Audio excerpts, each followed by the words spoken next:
Welcome everybody to another round of World of Tanks subscriber replays. My name as always is Maxwell, and today's first video is from the user Heat Spammer.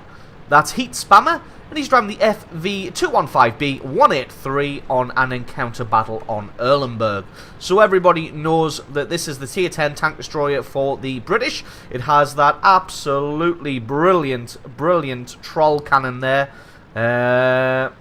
You all know what it's capable of. If you don't know what it's capable of, then sit back, relax, and prepare for some hilarity. This video is just all about the big numbers and celebrating being able to punch people so hard in the face that their ancestors feel it. So Heat Spammer going to be heading all the way down this left-hand side here. Finds another FV out there. Not taking a shot there, because if you may notice at the bottom of the screen, it only has 12 rounds, this thing. So it doesn't even carry enough ammunition to be able to take out the entire enemy team. So you've really got to be careful with every shot. But as you see, when you are careful with every shot, then you do 1300 damage and get one shot, one kill on a lurver. So excellent first shot of the game. As you see, they're taking out the lurver real quick. But like I said, this thing doesn't carry enough ammunition to be able to wipe out the entire enemy team. So you do have to pick your shots and be very careful with them. Oh, this guy is in trouble. He's got a turret facing in the wrong direction. 1,427 damage. Absolutely massive hit there. Tough day for lurvers, I think he says in the chat, and I think he may be correct. If we take a look at the ammunition here, it does have 275 pen and 1,750 damage, and it does act like HE rounds, so even if it doesn't penetrate, it is still going to do some damage. It's what's called HESH ammunition, which is high explosive squash head, which basically what it does is it hits the armor with such force that it forces a blister of steel off the inside, which just basically liquefies the crew and the internal parts of the tank. So this HESH ammunition is nasty stuff. If you don't believe me, then just go ahead and Google it and you can see what kind of damage this stuff can do to a tank. Gets a hit on the Waffenträger there for only 800 damage. Say only 800 damage. Finds an E3 here. Going to be taking his time on that one. Not quite getting a decent shot on him. Only doing about 534 damage, which isn't great for this gun. Hit a thick part of the armor there. And then relocating. So while this thing has got a ridiculous cannon, it's also got a decent amount of hit points itself. Sitting at 2,000. It's not got the greatest armor, but then again, it doesn't really need armor. I'm just going to come around the corner here. Getting let down a little bit by his gun depression. Had a shot on the IS-3, but the IS-3 was just backing off with enough speed there. You can see enemy tanks scattering to the four corners there as they see the FV183 come around the corner there and try and set himself up for a shot. But IS-3 is backing off, but it looks like he's in cover and he is safe. That KV4 is sort of tucked in against the wall there. He doesn't really want to back off and he can't really advance forward just because he's got tanks all around him here. Heat Spammer going to come up and try and get himself hulled down to get a shot on this KV4. Sets himself up in a kind of side-scraping position. KV4 rushes his shot and bounces. There's nothing he can do. He's angling his armor, but it's not going to make any difference as Heat Spammer gets 1,300 damage on him and picks up kill number 3. So it's no good really angling your tank against this thing. Well, it makes a little bit of difference. If you can make the effective thickness of your armor thick enough, then the shot is only going to do HE splash damage. But, oh, finds his counterpart here. And his counterpart's been lying in wait, waiting for the opportunity to take that shot. Heat Spammer going to also take his shot and gets, 1,800 damage in return and sets him on fire. But obviously, with the FV being such an expensive machine, his counterpart there had an automatic fire extinguisher. If he didn't, that would have been curtains for him, as Heat Spammer caused 1,903 damage and he only has 2,000 hit points. Looks like this E50M's going to get out of there in time. Luckily for him, Heat Spammer hadn't quite reloaded. But as you see here, he's only fired 7 shots and he's done 7,200 points of damage so far. So already having a monster game, but only got 6 rounds of ammunition left. So this flank is going pretty damn well here.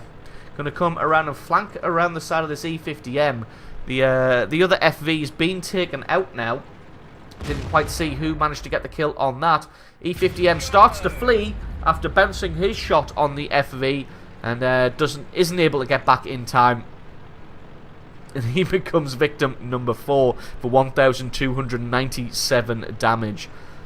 That E50M was caught between a rock and a hard place there. He had an E100 closing in from the rear. What he really should have done is took a little bit more time with his shot, or two, just try to run past the FV. Because he couldn't back off because the E100 and that Lorraine 40 ton coming in from behind.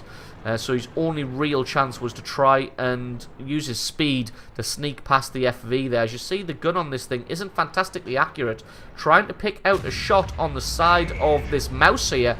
Gets 547 damage, which is no mean feat because the mouse is a heavily armoured beast. But like I said earlier, the ammunition on this thing acts a lot like HE, so even if a shot bounces and doesn't penetrate, it's still going to do some damage. Just waiting for the reticule to close in here. The accuracy of this gun, not great. Just going to try and pick out a shot. Oh, misses his first shot of the game. That one just flying a little bit high and a little bit wide over the mouse there. And in this thing, you really can't afford to miss. As you can see with that miss, he's only got 3 rounds left. And there's 5 enemy tanks remaining. Of course, he could just splash them to death. So obviously, the splash radius on... Well, I don't think these rounds actually have a splash radius. So, probably not going to be able to splash them to death. Does have a shot on the rear of the mouse. But it wasn't a great shot as he was backing off. So, that one would have almost certainly missed, as the travel time on these shells is quite large. So going to have to rely on his team here to do some good work, which indeed they are. The Lover takes out the IS-3. And they've got 2 other tank destroyers up on that ridge. It looks like the FV215b and the Jagdtiger up there. They're both going to be able to just lay waste to that Centurion 7-1 any second now. Heat Spammer going to get up on the ridge here. Going to try and finish off that mouse, hopefully, or get a rear shot on somebody else. As you see, finds the side of the turret of this STI. Gonna take his time because that STI's turret's angled ever so slightly badly for him. He's trying to get more of a flat shot against it. As you can see, the STI just positioned. There we go. There's the flat armor, and there is the kill.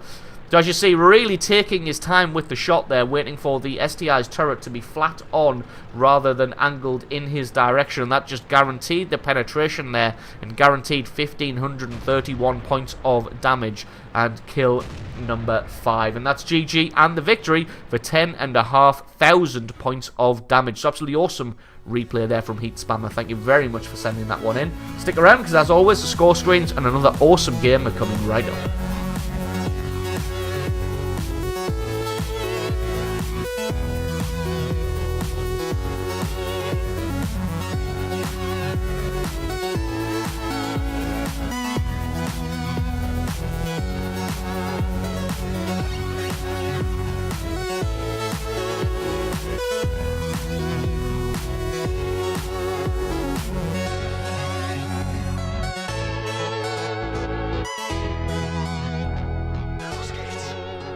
And our second replay of the day is from the user Le Malina. That's Le Malina. And he's driving the E75 on a standard battle on the Tundra. E75 Tier 9 heavy tank for the Germans. Now I know I feature quite a lot of the E75 on this channel as I drive it quite often myself on the live stream. And I've shown quite a few replays of this tank as well. But just every now and then a replay comes along when you watch it and you just think, yes, this is great, and I want to show you a video of it. So that is one of these replays. I watched it and immediately just thought, yes, this has to be a video. This has to be featured. So decided to bring you this right now to follow that brilliant FV183 replay. One thing I will say though is, after this one, you can probably expect a tail off of E75 replays for a while. If you were thinking about sending an E75 replay in, if it's not the greatest in the world, I'll say it's probably not going to get featured for a while. I'm going to give it a rest on the E75 for a bit, and that probably even includes videos of myself from the live stream. Well, you might have one more, because I played a pretty troll game in the E75 from yesterday's live stream. But anyway, on to this replay. Le Malina going to be taking the hill here. No idea if I'm pronouncing that name correctly, but to me, in English, it looks like Le Malina. So going to be taken to the hill, which he should be doing as a heavy. Although decides that hill may not be for him. And then has another change of heart as he sees the KV4 come into view. Thinks, yes, this is where I'm supposed to be. And angles himself back around. Just trying to find the best position for himself. And if I'm not mistaken, I'm pretty sure he doesn't have the fully upgraded cannon. Just going to go and check that. No, he doesn't. He has the Tiger 2's cannon. So that's why he's got a 7.7 second reload here. Doesn't have the top cannon for this thing.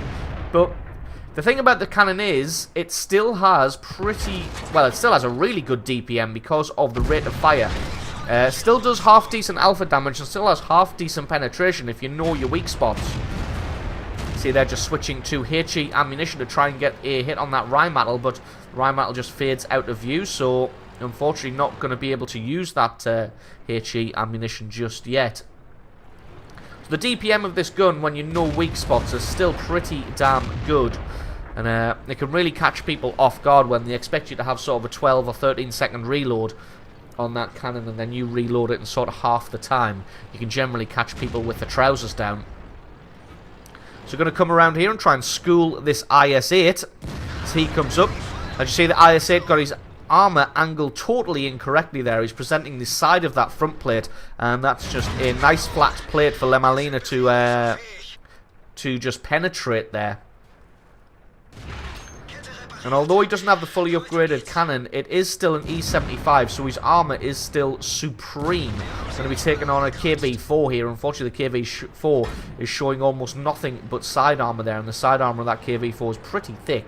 You see the IS-8 making a move to get behind the rocks there, and again, he probably got caught out by the reload of the E75's cannon here. Thought that he probably had 4 or 5 seconds longer than he actually did, and I think he's making the same mistake again. Pops himself out here and probably thinks he's got a lot longer than he has. And as we see, he's already reloaded and ready to dish damage back to the IS-8. The IS-8 decided better of it and fell back there. As the Jagdtiger was falling back, he was able to take him out as well. IS-8 coming round for the kill, but again, he's totally misjudged the reload and he gets himself taken out as well. So maybe a good idea, actually, to load the Tiger 2's top cannon on this thing, as it is catching people totally off guard here. Makes one of his first mistakes of the game here, presents full side armor to that KV4, who just punishes him by putting a shot straight through it there. But he's going to use the corpse of this fallen IS-8 now. But unfortunately, side armor of that KV4 way too strong. Not able to sneak a shot through there. Going to try one more time maybe. Looks like he's taken out the track, but I'm not quite able to see with the amount of thick smoke that there is around here. Nope, still got his track.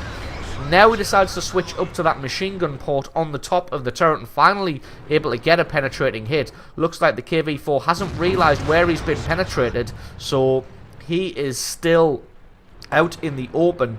Maybe if he takes one more hit, he may decide to start hiding that weak spot, and there we go. Starts trying to get the machine gun port back behind that rock. It looks like he's done a good job of hiding that one, but he's not quite hit it enough. Well, no, now he has, but the downside of having hid that machine gun port that much is that he can't get a shot himself. And he's still got the side of that turret slightly exposed. Just got to keep an eye on this AMX to his left here, as he wants to angle for both of them, as he doesn't really want to take some free damage from that AMX. And if that AMX makes a mistake and pokes up too far, he wants to be able to punish him. KV4 not realising that the flat front of his turret is exposed. Able to get a good hit on him. And a rock forwards and backwards. His cannon's pretty much reloaded, and again taking the KV4 by surprise there. KV4 not realising that he's going to be reloaded, which he was, and he was able to finish him off and pick up kill number 3. So now we've still got somebody over on that right hand side. It's probably that T69. Gets a good hit on that ISU there. So he's still got about 1,000 hit points left himself, but it's just him and this T29 left against 7 enemy tanks here. So this is going to be a bit of a struggle to come back from this one. Doing very good holding this hill here. Gets his reload off and gets another good hit on that ISU 152, and that T29 helping out there and finishing him off. This AMX is caught out in the open, and that was a nice high roll to be able to take him out here. Going to head around the corner to try and take out this Chi-Ri. As you can see, the enemy team still got artillery, and that Chi-Ri's not going to have a very good time of trying to penetrate this E75. Taking some hits here from this T69, 3 penetrating hits in a row. Fourth one finally bounced, I think, there, to leave him with just 300 hit points. So he's one shot for a lot of these tanks here left. That T69 obviously going to be reloading now. This Chi-Ri still caught down the hill here. And this T54 is now flanking around from behind. Luckily for Molina, he's only got 31 hit points. Artillery lands close by. And that T29 able to get a supreme shot to take that T54 out. So looking at it, I thought that T29 was going to be a burden, but it looks like he's actually doing some work here and helping out. Molina going to be heading up the hill to try and take a more advantageous position. Just keeping his gun pointed in this direction for when that Chi-Ri comes into view, we can get a hit on him. Got to be careful here because he's got his rear and side armor pointed towards that Chi-Ri. But it looks like he's going to get away with that one scot-free. Not really sure what the Chi-Ri's doing, not punishing him for pointing his rear armor totally towards him. Hasn't taken a shot yet. Not really sure what he's thinking. Oh, very lucky there to bounce a shot from that T29 on his rear armor, but that T29 still got full hit points, although unfortunately for the T29 he's got that stock turret and that stock gun. But what he can do for his team is just spot for his other tanks and for the artillery to be able to rain down death on top of Molina here, who's up against 4 tanks on his own. Lands a good shot through the front of the T29 there, and really, this T69 and this Chi-Ri should be closing him down now. All 3 of them should be attacking him at once and giving him absolutely nowhere to run to, so that that GW Panther can just rain death down from the skies. As it is, it looks like they're all just deciding to attack him one at a time, and there's no way that this T29 or... well, that T69 could, but there's no way the T29 is going to be able to penetrate him. This T69 having 4 really bad shots there. With the angle of the E75 on that hill, really that T69 should have come up alongside him, used his speed and agility to get up the hill, and had some shots on the rear there. The Chi-Ri having a shot as he backs off, but I think he realizes that there's no way he's going to be able to penetrate the front armor of an E75, and he's just resigned to his fate now. This T69 still down the hill reloading. Got to be careful because that GW Panther is on the left-hand side. I don't think that T69 is going to be reloaded in time, and indeed he is not.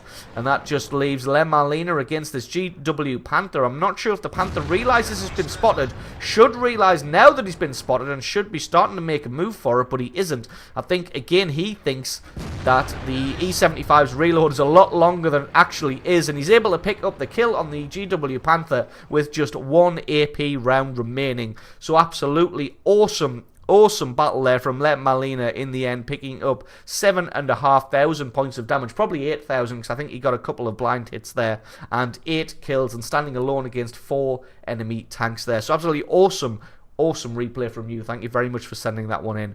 Don't forget, guys, if you've got yourself a great replay, then send that into replay@screenreality.com. Link for that is in the description. If you found this video useful, informative, or just enjoyable, definitely leave me a like, favorite, stick a comment in the comment section below. If you're not already, then definitely hit that subscribe button because there's a lot more content like this in the future. I have been Maxwell, this has been World of Tanks, and I will catch you guys next time.